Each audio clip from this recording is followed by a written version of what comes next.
Welcome back to Chris and Retro. Been a few days since I've been able to put a video out. You could indicate in my previous video, I was doing some traveling with work. Had a great week there, but now I'm just getting caught up. Um, I have a video here that I tried to react to about 10 days ago. Well, about 9 days ago after I'd seen it. And it's not normally along the content line that I normally have here because I don't really get into necessarily active crime situations in terms of, the cases, but I've done a few of them recently just because I believe there's some illustrations here that are really important for us, especially long term.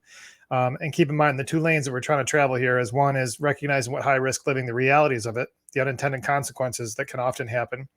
Even though we think we've got things under control, oftentimes we don't. Usually fear will keep us from, handling things appropriately too.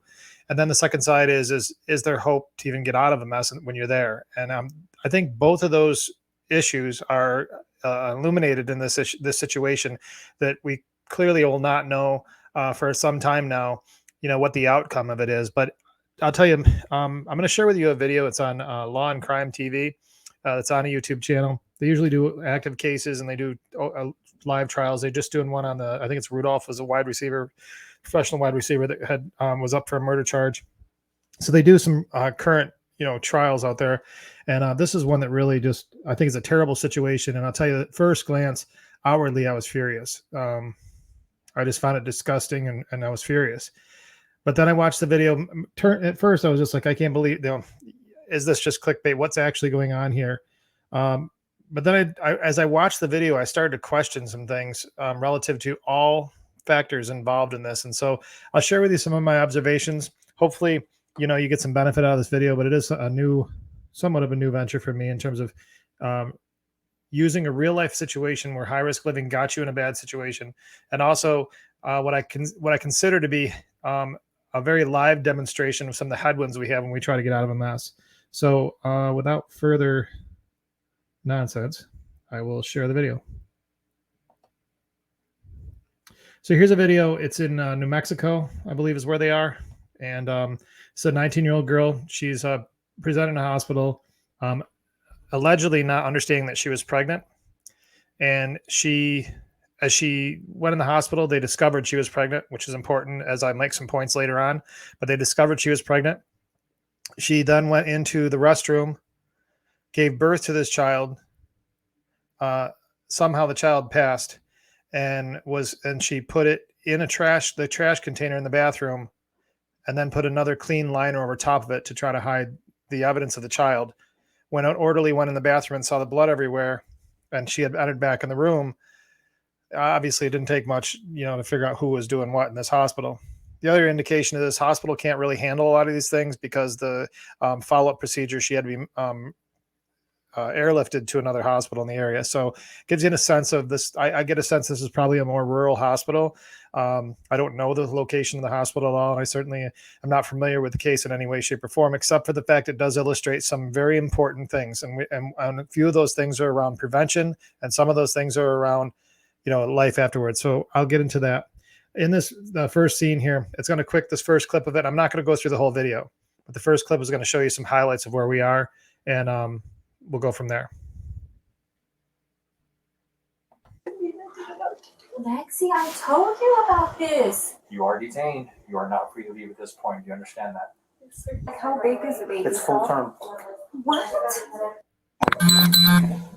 So they started working her up. We did a pregnancy test. So we're going to pause there. So standing against the wall as a nurse, sitting on the bed is the mother. She was then standing up against the wall asking how big it was. The other person across the wall, the male in this video, is the charge nurse. I've worked with a lot of charge nurses, over a period of time. I worked in an emergency department as a peer, and I tell you, most of them are just phenomenal human beings. This individual, and I indicated this is probably a rural hospital. He probably has a lot of power and influence in that hospital as a charge nurse. Many of them do by their role, just because of the gravity of their role. But in this one, he seems to be taking on a little bit more of a lofty role in his own mind. Some show positive. So this is him speaking to the law enforcement officer, and he's already indicated that his first comment, as I was yapping, was that she tested positive pregnant when she came in. So they knew she was pregnant when she left the room. She was denying that she had sex. Then she said she had to go to the bathroom. She went to the bathroom. She was in there for quite a while. We kept knocking on the door. Finally, we got her to open the door, and there was blood everywhere. She was cleaning it up. So we took her back to the room, and I was afraid that she knew she was pregnant. She had done something to herself. So the doctor started doing an exam on her. We had the lady come to clean the bathroom. She put the baby in the trash can, and then she put another clean liner over the top of it. Oh, wow. Okay. So when they looked in there, there was no trash in there, but it was underneath the clean bag. The baby's dead.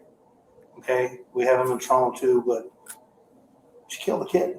Yeah. How old was the baby? I don't know. It's full term. Okay, so as we're coming into this video, all of us are seeing the headline. I'm sure you were feeling the same way. That's disgusting. It's atrocious, and I'm not backing off from that position. I'll tell you that. Regardless of what her reasons were for doing this, she has a very significant role and should pay a price for this. I don't know what led to it, and we'll discuss some of that and the relevance of it. But either way, there's no excusing what she did, and she should pay a price for that. So I do hold to that. However, the charge nurse has, by initiating the conversation to say that they knew she was pregnant. I want to know what pregnant person that's at full term, that's in a hospital, is going to be let to just wander through the hospital and go into a restroom unattended. I can't think of a situation that would be allowed. So that's the first problem.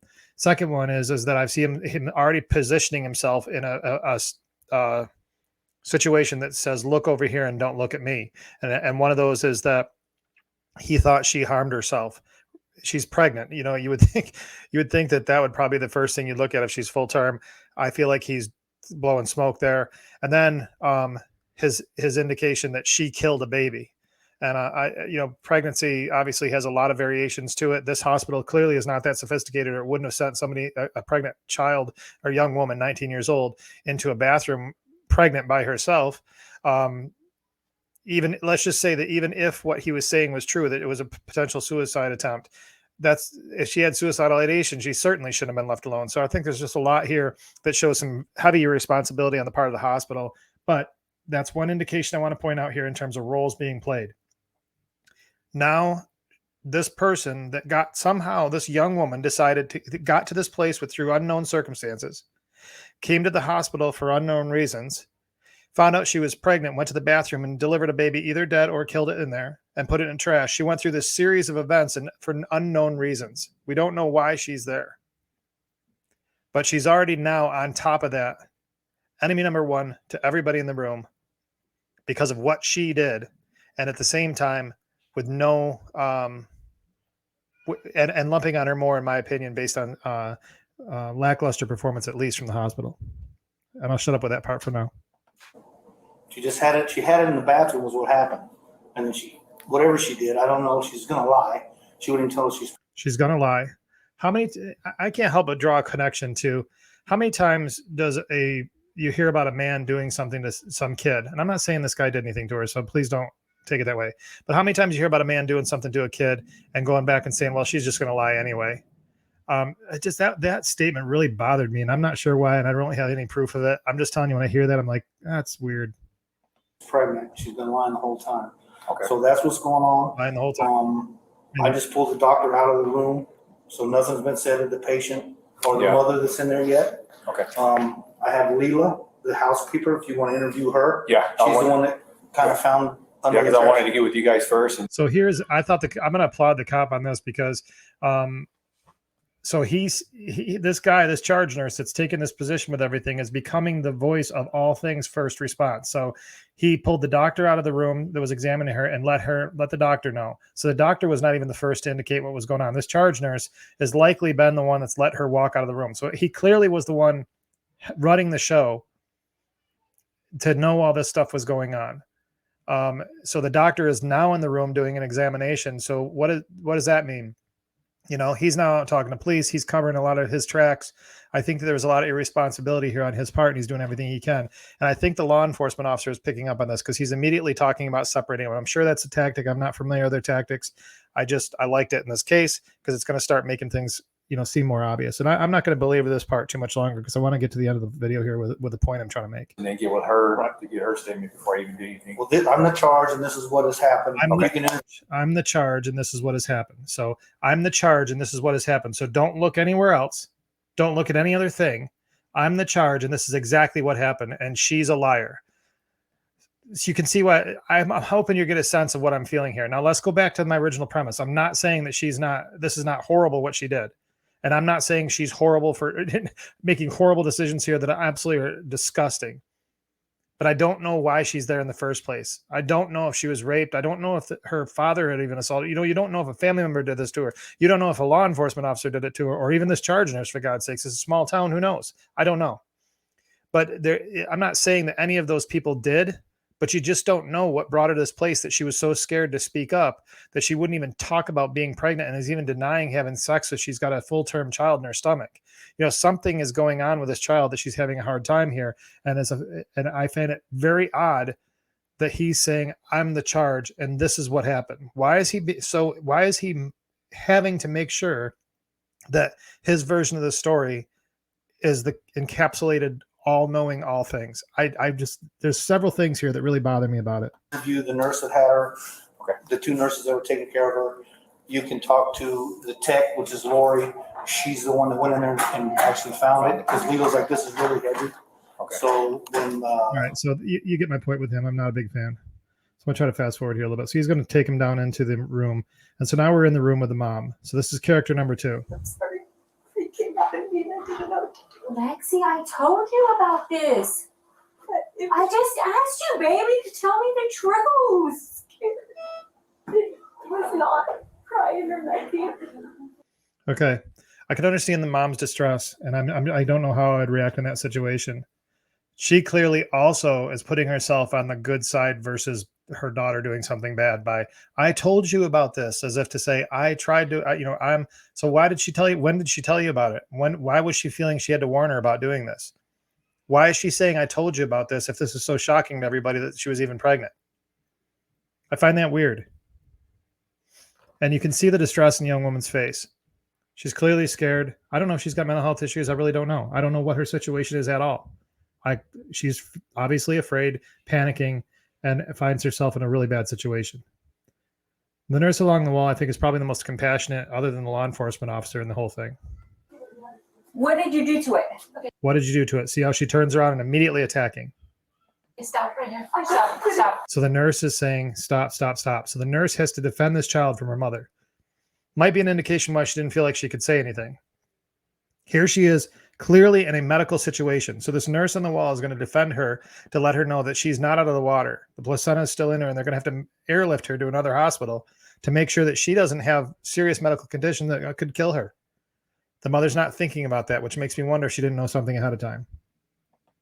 Number one priority, guys. Number one priority is she just had a baby. I don't know if she's delivered the placenta. She's bleeding significantly. Yeah. I've spoken to the obstetrician at Loveless. They want her out there as soon as possible. Okay. I obviously need your permission to transfer her for medicals. She needs to she's be. 19. Oh, you're right. But she is a student too. She's No, still no, 19 you're years old. right. You're right. She needs to. I'm sorry, I forgot she's 18. Keep having me. But you need to make sure that you're safe. I need to send you to Loveless to labor and delivery. Will you please agree to that? Yes. Okay, great. I'm gonna work on that. Okay, so I'm going to wrap this part of it, because if you guys want to watch this, it's on Law and Crime. There's a lot more to this. There's a lot more that comes out later. But I don't know. I haven't yet followed up on this to find out exactly what brought this girl here. She's clearly under a lot of distress. She's under serious medical, we got a medical situation here they need to take care of. This guy over here is pacing cocky in the corner of the charge nurse. He's honestly, the more I watch the video, the more angry I get about him. So I got to dismiss that part of the video from my own mind. But the mother and her posture with this young woman really leads me to believe there was something else going on prior to this pregnancy, or maybe even she knew about it and led to this whole thing. So why am I going off on this thing on Chris and Retro? Why does that make any sense? So guys, if you watch the video, you'll see a number of things. You'll see the law enforcement officer, I believe, handle things in an incredible manner. He shows compassion. They even, in terms of another smart move, I thought, is they made the mom leave the room. So the mom was not allowed to go back in there until an investigator came in. And I can only make assumptions about that. It's probably, regular protocol, but I thought it was fair. Regardless of why this young girl made this horrible decision to dispose of the child, I'm not saying she killed it, because I don't know. If she killed it, yeah, I can't even imagine what was going through this girl's mind, and she's got some serious problems. But she obviously has some issues if she's disposing of the child too, and just completely out of touch with reality that she can try to deny she had sex and deny this child having that the baby was alive at any point in time. So that all that being said, there's obviously a serious situation here. So my point, all the roles here create a few things. One is from a high risk living perspective, obviously she engaged in high risk behavior that caused herself to have a child on the way. Actually, maybe it wasn't her choice. You know, we don't know if this is a sexual assault. We don't know if a family member had been causing her problems this way for her life, and it ended in a pregnancy. How many times do we hear about that in the news in the week, that young women are getting impregnated by uncles, grandfathers, fathers, cousins, whatever? It's disgusting, but it's unfortunately a part of the fabric of our society with the sicknesses that are out there. Now we're in a rural community and you got a young woman out there, and who knows who it is that she might be trying to protect. Maybe the mom knew, and now the mom is coming at her, and now this young woman thinking, mom, maybe she might be thinking, mom, you knew, why are you coming at me like this? And she's already got the stress of just having a baby come out of her, either dead or alive, be deceased within moments in the trash. Now, the other point I want to make about this high risk situation too, is the hospital played some high risk games too. This charge nurse, how is it that a young woman is in the bathroom unattended while they know she's pregnant for enough time to deliver a baby, her first one? For all you that had a first child, generally doesn't happen that quick. She delivered her first child in the bathroom and disposed of it, and nobody even thought to come check on her. I don't know. I have a problem with that. So looking at the high risk side of things, that's what brought us here. So these are all unintended consequences: dead babies, problems in parents, and certainly the massive legal implications for all involved here. One is if she actually did murder that child, it's in a institution, which adds to the time immediately. If there's negligence by the hospital, all kinds of implications there. So you can see just the exponential unintended consequences from this high risk situation. But that's not really the main point in the video. And so I got into a lot of like the meat of it, so you could understand where I'm coming from in this thing. But the other side of it, I have to look at the other side of it. So let's just say the worst happened, okay? The worst happened, and it was all her. So let's just say the mom did not know. It was a pregnancy that was not through some sexual assault. It was a consensual pregnancy that she hid. Let's just say that she was able to hide a pregnancy to full term, so she wasn't that big. So she was able to get the baby out quickly when she went into labor. And let's say she killed the child and threw it away. All of those horrible things, 100% on her. Or let's just say that none of those things happened. She was assaulted by a family member. The baby was stillborn in the bathroom, and she was under so much trauma the way that charge nurse was treating her that she just ran. Maybe the charge nurse was being so abusive to her, to being some little slut or something, as he might view her as, based on whatever context he brings to it. He clearly has a superior opinion of himself. Maybe he thought she was some little trash ball that came there and knew her as a girl and said, you got good parents. Maybe that was what happened. And this baby was stillborn in the bathroom. Maybe she ran to that bathroom to hide from him because of the abuse. Who knows? Any number of situations could brought us there. But what would happen? So now what we do know is, in a small town, you'll find out if you watch other videos of this, is the town is now divided. She couldn't even attend her graduation from her school. Even though they let her graduate and they did give her the ability to go graduate, she couldn't do it because there's such divide in the community over the opinions that have formed over this young woman. So if, without the trial even happening, with a defense that's going to take a position that, any number of ways, the community has already decided that no matter what happens to her, she's guilty. So rest assured, no matter what, she's going to have some serious trauma out of the situation. And let's say that she didn't do anything wrong. She just was hiding, and the baby came out and she didn't know what to do and panicked. Best case scenario is probably that. She's still going to be pretty messed up. Who's going to come alongside her? Who's going to hold the charge nurse accountable for behaving that way towards a child that had that happen? If that's the case, who's going to be there for them? And where's the hope going to be? The roles that were all played, I went down quickly, in this, what I know of the situation, what I've seen is I saw a mother that definitely did not come alongside her child at all. She went right at her. And, a nurse that when one was treating her as a patient and the other one was treating her as a criminal and acting almost as if he was a law enforcement officer, and certainly gaslighting the story. The cop I felt like handled himself appropriately and was fair and was treating her as a human being without knowing how justice was going to play out. The hospital, I feel like there was a bunch of high risk situations that went on with that hospital and how they behaved there. We don't know what led that young woman to that situation, either choice or a traumatic event. We don't know if she killed this child or if the child was stillborn in the bathroom. We don't know why she went in the bathroom to have it, and we certainly don't know why a hospital let her be in there that long. We don't know all those things. But in these types of circumstances, we do know this. As people, writer, if she's innocent or guilty of what she's being alleged to have happened, because of the prominence of this, she's going to be hard pressed to find a place where some community will accept her as she is and let her be something more. And therein lies my challenge for you today. A lot of words to get to a pretty simple challenge. If people present themselves in a rehabilitated way in front of you, and if you have something to offer them that'll help them live more of a life than they did before they met you, give it freely. Had a number of guests on my show. I've had Sam, who had all kinds of stuff go on in her life. I've had a murder and a guy with drug and gun conspiracy charges. And all of them are in a rehabilitative state. And many characters around their lives and those points in their lives would not have seen them as somebody that you could co-sign anything in their life. But yet all these years later and all that they've done through, new communities come around them and see their value and offer them their tools and their options when they present.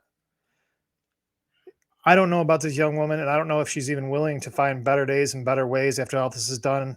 Who knows what this is going to do to her life and what we'll hear about her outcome later on. We don't know. But let's just say that after all this dust is settled, and if she has a prison time and she comes out, let's just say that she really feels remorse for the situation if she did do this. Let's just say that she actually does go through the rigor of doing programming and making sure that she can find better days. What would you do if you knew the first story, the backstory that brought her here? What would you do if she served her time and got out? What would you do if she presented to herself in a way that seemed like she was going to benefit a community? What if you were there in that community and one of the ones that was divided by her behavior? Would you still hold her accountable to what she once did? Or would you let her rise and be rehabilitated and find a new life to live in your community? That's not a decision for me to make, and I'm not certainly asking you guys to lean either way. I don't know what I would do, candidly. I know I accept the guests that have been on my show. I accept others that have gone through pretty egregious situations. I don't know what I would do for this young woman. I guess it depends. That's my honest answer. But I think it's worthwhile challenging ourselves, so between now and the next time we talk, please start thinking about, what do you do with your community? What kind of judgment do you place on them? And is it hypocritical? Are you putting a moral standard over top of somebody else's life that is completely out of balance with how you're living your own? Are you putting judgments on some and not others and they stand in equal places just because of their personality or some other thing? It's things we have to consider. And the main reason we have to consider is for our own health. I can say as a person in recovery, if I'm not willing to accept people as they are and help and offer what I have to offer them in the moment that we're there and plant those seeds of hope, if I'm not doing that, then I'm not getting better too. And I can tell you every single time that I've refused to allow myself to be vulnerable in that place where I came alongside people and offer them hope in those moments, I can tell you that I get sideways, and usually anger is the first thing that manifests itself. When I stop giving outwardly and start just managing my life, I start taking everybody else's inventory and I forget about my own. And I stop giving, hope and help to others. Please consider this. The video is interesting in terms of the case. It's obviously very troubling. Take a look at it. You can find the full videos there on Law. I think I forget even what the name of the channel is now. I apologize. You can go back and look at the little logo on the bottom left. I'll put it in the description. Watch that. You can see the whole thing. There's another video out there from her attorney speaking to, and obviously some of the positioning that he's going to do to try to get her off of this charge or charges. But, between now and the next time we speak, please consider some of these things. What inventories are you taking? Are you taking everybody else's inventories? And if they come to you after going through a whole season of rehabilitation and they're ready to do good work to make up for the time that was there, the best they possibly can with the rest of their life, are you willing to receive them and help them find better days? Between now and the next time we talk, please stay out of trouble.